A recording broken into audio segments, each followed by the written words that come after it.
All right, here's my update.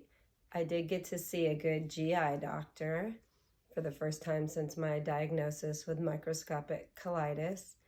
And the first thing they did was they ran a lot of tests that my original doctor never ran.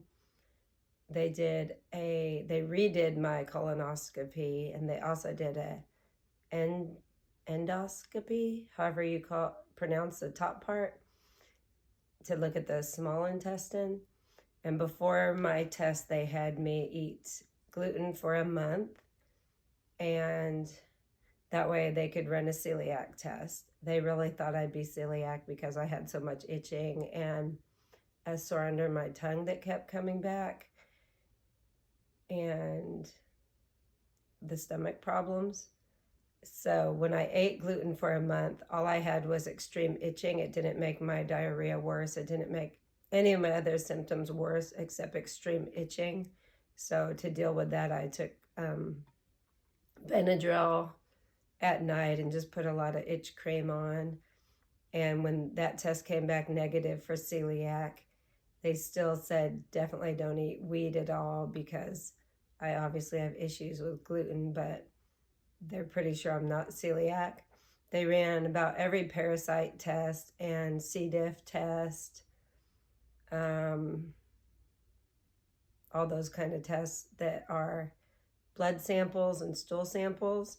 So I ended up doing probably like 15 different stool samples I had to prepare for them, which was not as bad as I thought it would be.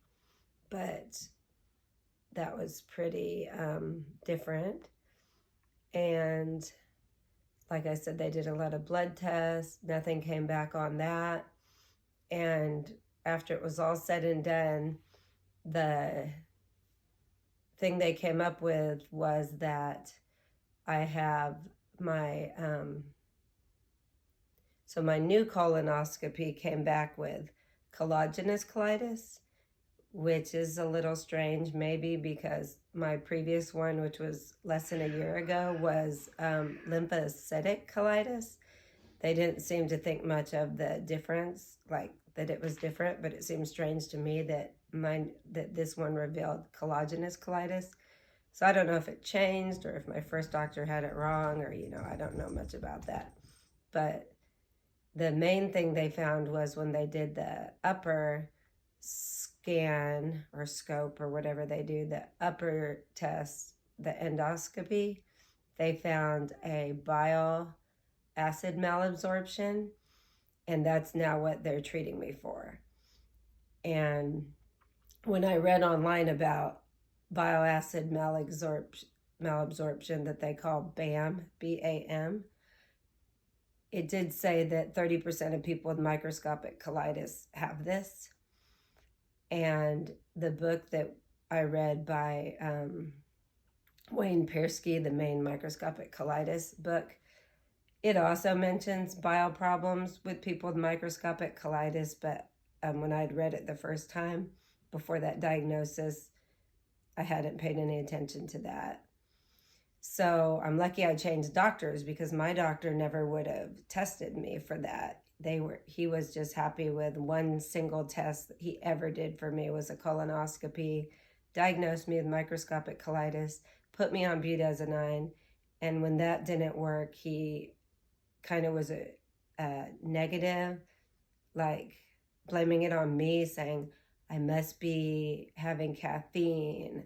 It must be my fault, where I was not eating anything hardly and losing a lot of weight and really sick.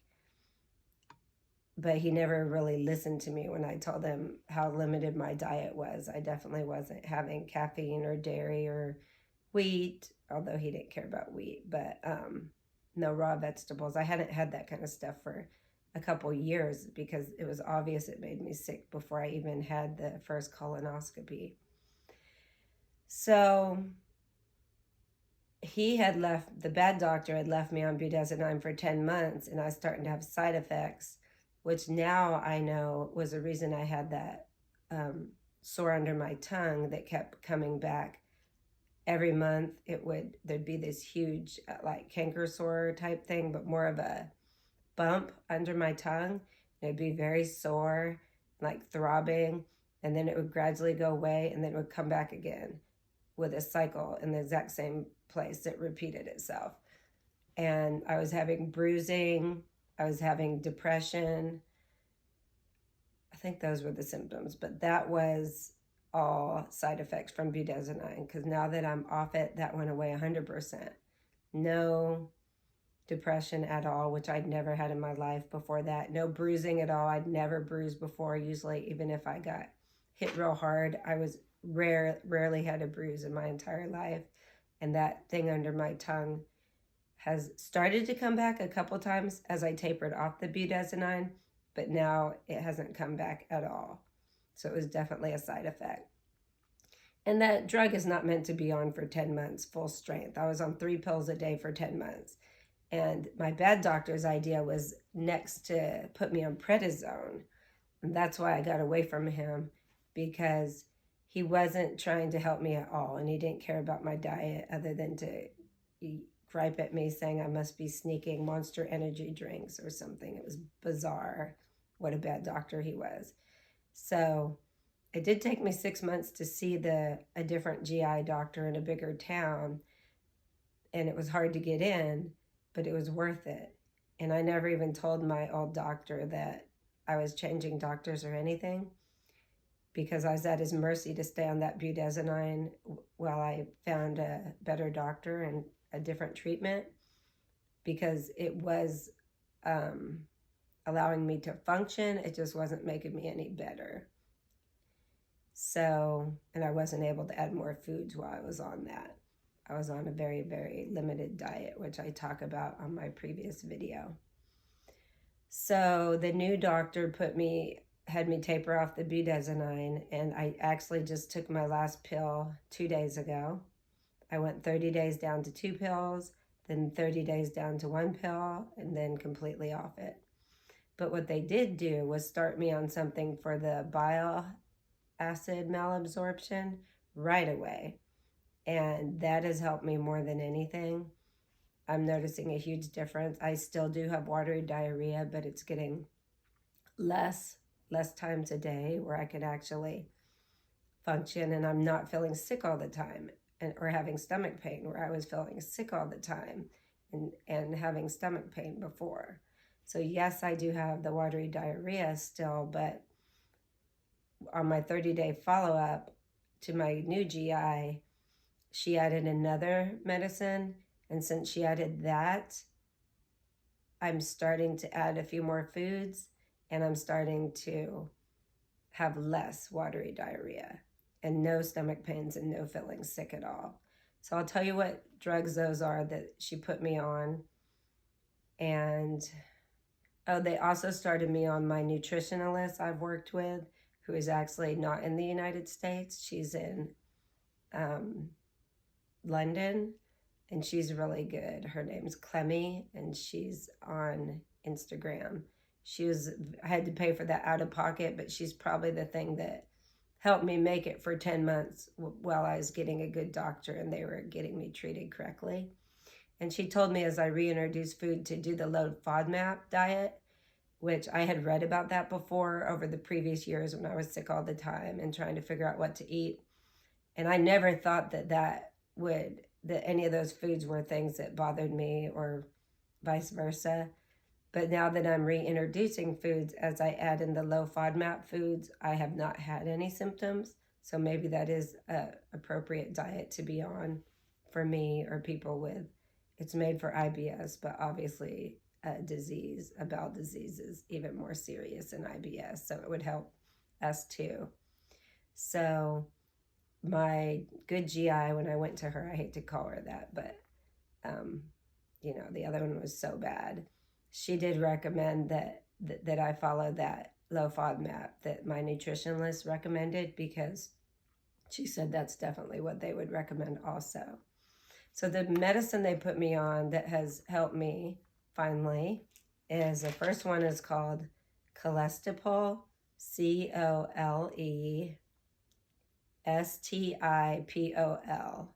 And I think this is a generic name for it, but if you look it up, that has been the biggest help. It's 1 GM tab. Or maybe it's no. Yeah, it says 1 GM. So anyway, 1 gram pill. And you can take 1 to 3. It did not help me at 1. It did not help me at 2. And at 3 pills, I take 3 pills every afternoon, like evening around 6 or so. And you have to drink a lot of water with these. And they're supposed to drink a lot of water so you don't get constipation. But she said she's pretty sure I will never have that problem. And so on 3 pills, which is a maximum dose, I was noticing a tiny bit of difference, but I was still like running to the bathroom like 12 times a day, 8 times a day, you know, mainly the morning half of the day. So she added at my next appointment this one, and this now I'm starting to see results. This is called nortriptyline, and it is 10 milligrams, and I'm going to actually email her today and see if she can up it, because she said you start out at 10 and then they can gradually give you more, because I am noticing this helping. So together, these are helping me. This is the first thing that has helped me in like 4 years to actually not feel sick all the time. And yes, I still have watery diarrhea, but I'm starting to add more foods, the low FODMAP foods, and it's 100% better than it was even a month ago. So this next pill, like I said, is nortriptyline, and it's nortriptylin. And what they explain when you look it up, it's the one that was originally used to treat people with depression. It's an antidepressant. But what my doctor explained to me, that was at like 200 milligrams. And I'm taking 10. They realize that it helps people with GI problems. So that might help somebody even if they don't have the bile acid malabsorption, because this is for a bile acid problem, the cholesterol. This is not. This is for, I guess, a gut-brain disconnection, I think she said, and helping me. None of this is like Imodium. Imodium gave me the worst stomach pains when I took it last, because I guess it would slow it down, but it'd still be in there, so I would end up with the worst stomach pains. None of these do that. They work in a different way. And so I'm hoping when she increases this a little more, the two of these together will really be life-changing for me. But they already are, just because I finally think that finding an answer to my problems and adding food on the low FODMAP diet. Very gradually, though. Oh, there's 2 apps that are really good, too. One is called Bowel. I'll put it in the description. And that's what I've used for the whole year to chart and I do the paid one, to chart what I eat every day and my moods and my weight and all that. And then I have the Monash University app that's $7.99 in the US. And that's the best one I've found on low FODMAP. And that was very confusing to me, and it still is, but I'm figuring it out. I use that all the time, and it's the most updated. They do all the research on low FODMAP, and I think they discovered it at Monash University, and they update their app. It said every month they change the foods as they're doing research, or how much of the food you can have. So that is huge help for me. So that's my update, and I do go back again to my new GI on December 22nd, and tomorrow's Thanksgiving. So cheers. I have been able to eat all meats again. That's the first thing I could add. All meats, white potatoes, steamed carrots. Those are my #1 foods. Lots of fish, and my smoothie. Oh, the protein powder that got me through the last year, that was a lifesaver. That actually didn't taste too bad, but it had 1 ingredient, pea protein powder. The smoothie made with that probably was my #1 lifesaver over the last year. And I still do a huge amount every day. I start my day with like 32 ounces of it. And then I'm a teacher, so like right after school at like 3:30, I have another 32 ounces of it. And let me show you that real quick. This is what that is. It's by Nuzest, Nuzest, Nutrition for Life. Clean, lean protein, just natural. And it only has pea protein in it. I did order a different brand of this. It was less expensive, but it was 100% pea protein. It was so disgusting, I couldn't even stand it. So even though it's the same one ingredient, somehow this one tastes so much better.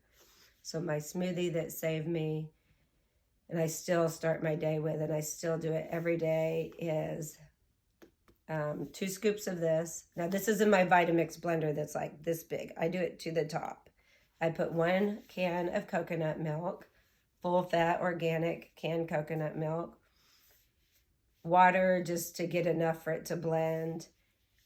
Or now I'm starting to use some rice milk in there, trying to give me a little bit more calories. I'm still trying to get my weight up. I've never got past 115, and when I get to 115, it's real short. I feel like my healthy weight would be 120. So that's my goal, to get there and stay there. 2 scoops of this, 2 scoops of collagen powder, which I get from Vital Protein or Amazon, but you know, that's a company. And then about 4 cups of sliced frozen strawberries, 1 frozen banana. I blend all that up with as much water to get it to blend. And I have the first 32 ounces right away, like the first hour or 2. Maybe once I get to work. So once I get to school, get settled, probably from 8 to 9, I drink that. And then I have a lunch, which is just whatever I'm doing that's safe. Was my soup forever, but I'm trying to move away from soup. And then my other 32 ounces I have like at 3:30. Then I have a dinner. My dinner's almost always fish, potato, and carrots. Maybe now I'll have a slice of gluten-free bread, toasted. That's brand new to my diet in the last 2 weeks, having gluten-free bread toasted, which I love. That's a huge improvement for me. And I'm just now adding eggs, and I added white rice. That was the first thing I added. So yeah, I'm doing good on FODMAP, and I hope you appreciated my update.